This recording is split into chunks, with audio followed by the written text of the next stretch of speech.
One of the projects that we presented was quality of life analysis that was built in as part of a clinical trial, CTEP sponsored, looking at a drug called selumetinib, which is a targeted MEK1/2 inhibitor, versus chemotherapy in patients with ocular melanoma. And as part of this trial, we did a quality of life assessment using a tool called the FACT-M assay, which is a validated assay for quality of life for melanoma patients, where this was done at baseline, after a month of therapy, and at the time of progression, basically. And what was interesting here is that, one, we did not see a difference in quality of life whether patients were treated with selumetinib or chemotherapy, which was the comparator arm. But even more interesting than that is we did not see any correlation between quality of life and toxicity as graded using CTCAE criteria. Of the 120 patients treated on this study, more than 90% of patients had toxicities, and 20% of patients actually had to be dose reduced because of those toxicities.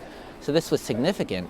But despite that, even if we look at the patients with a dose reduction, there was no difference in quality of life, which was very interesting to us.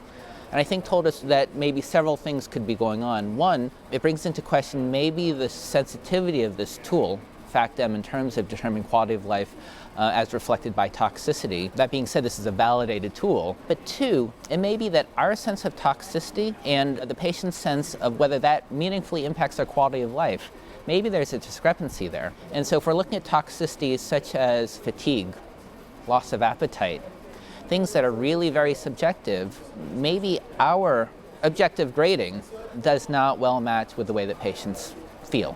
Further work is required here. Quality of life assessments, I think, are increasingly being used in trials, and that's very, very important. But I think it'd be interesting to continue to correlate quality of life with objective toxicity measurement.